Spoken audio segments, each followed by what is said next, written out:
ಸಾಂಸ್ಕೃತಿಕ ಭಯೋತ್ಪಾದನೆಗೆ ನಾಂದಿ ಹಾಡಿರುವಂತಹ ಕಮಲ್ ಹಾಸನ್ ತನ್ನ ಹೇಳಿಕೆಗೆ ಕ್ಷಮೆ ಕೇಳಲೇಬೇಕು ಅನ್ನೋದು ಕನ್ನಡ ಪರ ಸಂಘಟನೆಗಳು ಕನ್ನಡಿಗರ ಆಕ್ರೋಶದ ಭಾಗ ಆಗಿತ್ತು. ಬಟ್ ಆತ ಬಹಳ ಕ್ಲಿಯರ್ ಆಗಿ ಹೇಳ್ತಾ ಇದ್ದಾರೆ, ನಾನಂತೂ ಕ್ಷಮೆ ಕೇಳಲ್ಲ ಅಂತ ಮೊಂಡಾಟವನ್ನು ಪ್ರದರ್ಶನ ಮಾಡ್ತಾ ಇದ್ದಾರೆ. ಇವತ್ತು ಡೆಡ್ಲೈನ್ ಮುಗಿತಾ ಇದೆ.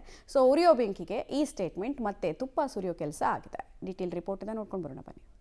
ಕಮಲ್ ಹಾಸನ್ ವಿವಾದ ಮತ್ತೆ ಮೊಂಡುತನ, ಕನ್ನಡಿಗರ ಕ್ಷಮೆ ಕೇಳಲು ಇಂದೇ ಡೆಡ್ಲೈನ್. ಕಮಲ್ ಹಾಸನ್ ಚಿತ್ರ ಕರ್ನಾಟಕದಲ್ಲಿ ಬ್ಯಾನ್. ಇಂದು ಹೈ ವೋಲ್ಟೇಜ್ ಮೀಟಿಂಗ್. ಇರಲಾರದೆ ಉದ್ದಟತನದ ಹೇಳಿಕೆ ನೀಡಿ ಇರುವೆ ಬಿಟ್ಟುಕೊಂಡಿರೋ ನಟ ಕಮಲ್ ಹಾಸನ್ ವಿರುದ್ಧ ಇಡೀ ಕರುನಾಡು ಸಿಡಿದೆದ್ದಿದೆ.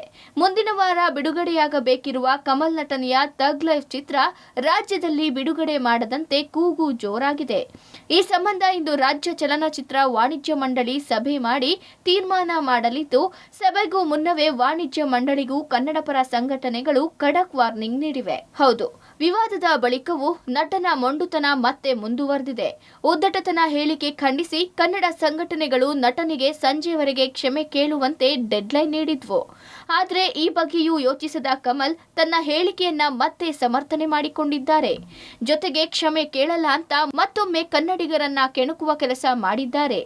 ಈ ನಡುವೆ ಚಲನಚಿತ್ರ ವಾಣಿಜ್ಯ ಮಂಡಳಿ ಕಮಲ್ ಹಾಸನ್ ಸಿನಿಮಾ ರಿಲೀಸ್ಗೆ ತಡೆ ನೀಡುವ ಬಗ್ಗೆ ಹೈ ವೋಲ್ಟೇಜ್ ಸಭೆ ಮಾಡಲಿವೆ. ಇನ್ನು ಸಭೆ ನಡುವೆ ಕನ್ನಡ ಪರ ಸಂಘಟನೆಗಳು ಅತ್ತ ಕಮಲ್ಗೆ ವಾರ್ನಿಂಗ್ ಕೊಟ್ಟಿದ್ರೆ, ಇತ್ತ ರಾಜ್ಯ ಚಲನಚಿತ್ರ ವಾಣಿಜ್ಯ ಮಂಡಳಿಗೂ ಖಡಕ್ ಸೂಚನೆ ಕೊಟ್ಟಿವೆ. ಸಭೆಯಲ್ಲಿ ನಟನ ಚಿತ್ರ ಬಿಡುಗಡೆ ವಿಚಾರ ಅಥವಾ ನಟನ ಪರ ಸಾಫ್ಟ್ ಕಾರ್ನರ್ ತೋರಿದ್ರೆ ಮುಂದೆ ನೀವು ಕೂಡ ಕನ್ನಡ ಸಂಘಟನೆಗಳನ್ನ ಎದುರಿಸಬೇಕಾಗಲಿದೆ ಅನ್ನೋ ನೇರ ಎಚ್ಚರಿಕೆ ನೀಡಿವೆ. ಸದ್ಯ ಇದರಿಂದ ಇಂದಿನ ಸಭೆ ಕೂಡ ಸಾಕಷ್ಟು ಕುತೂಹಲ ಕೆರಳಿಸಿದೆ. ಸರ್ಕಾರಕ್ಕೆ ಗಡುವನ್ನು ಕೊಟ್ಟಿದ್ದೀವಿ. ವಾಣಿಜ್ಯ ಮಂಡಳಿ ಮಧ್ಯ ನ್ಯಾಯವನ್ನು ವಹಿಸಬೇಕು, ಎಲ್ಲರ ಗಮನವನ್ನು ಸೆಳೆಬೇಕನ್ನುವಂಥ ಒತ್ತಾಯವನ್ನು ಹೇರಲಿಕ್ಕೆ ವಾಣಿಜ್ಯ ಮಂಡಳಿ ಎದುರುಗಡೆ ಪ್ರತಿಭಟನೆ ಮಾಡಿದ್ದೀವಿ. ಈ ಕೂಡಲೇ ಎಚ್ಚರಿಕೆಯನ್ನು ಕೊಡ್ತಾ ಇದ್ದೀವಿ. ಯಾವುದೇ ಕಾರಣಕ್ಕೂ ಅವ್ರ ಸಿನಿಮಾ ಕರ್ನಾಟಕದಲ್ಲಿ ಬಿಡುಗಡೆ ಆಗಬಾರ್ದು. ಬೇಷರತ್ತಾಗಿ ಬೆಂಗಳೂರಲ್ಲಿ ಬಂದು ಕ್ಷಮೆ ಕೇಳಬೇಕು, ತಪ್ಪಾಯ್ತು ಅಂತ ಹೇಳಬೇಕಾಗತ್ತೆ. ಕನ್ನಡಿಗರ ರಕ್ತ ಕುದೀತದೆ. ಆದ್ದರಿಂದ ಯಾವುದೇ ಕಾರಣಕ್ಕೂ ಆ ಸಿನಿಮಾ ಬಿಡುಗಡೆ ಆಗಬಾರ್ದು. ಒಬ್ಬ ಹುಚ್ಚಿನ ರೀತಿ ಮಾತಾಡಿರೋದ್ರಿಂದ ಆ ಸಿನಿಮಾವನ್ನು ಬ್ಯಾನ್ ಮಾಡಬೇಕು. ಒಟ್ಟಾರೆ ರಾಜ್ಯದಲ್ಲಿ ಕಮಲ್ ನಟನೆ ಚಿತ್ರದ ಬಿಡುಗಡೆ ಭವಿಷ್ಯ ಇಂದು ನಿರ್ಧಾರ ಆಗಲಿದೆ. ವಾಣಿಜ್ಯ ಮಂಡಳಿ ಯಾವುದೇ ನಿರ್ಧಾರ ಕೈಗೊಂಡ್ರೂ ಕಮಲ್ ಕ್ಷಮೆ ಕೇಳದ ಹೊರತು ಸಂಘಟನೆಗಳು ಮತ್ತು ಕನ್ನಡಿಗರ ಆಕ್ರೋಶ ಕಡಿಮೆಯಾಗುವಂತೆ ಕಾಣುತ್ತಿಲ್ಲ. Raghu Mariswamy, metro bureau, public TV, Bengaluru.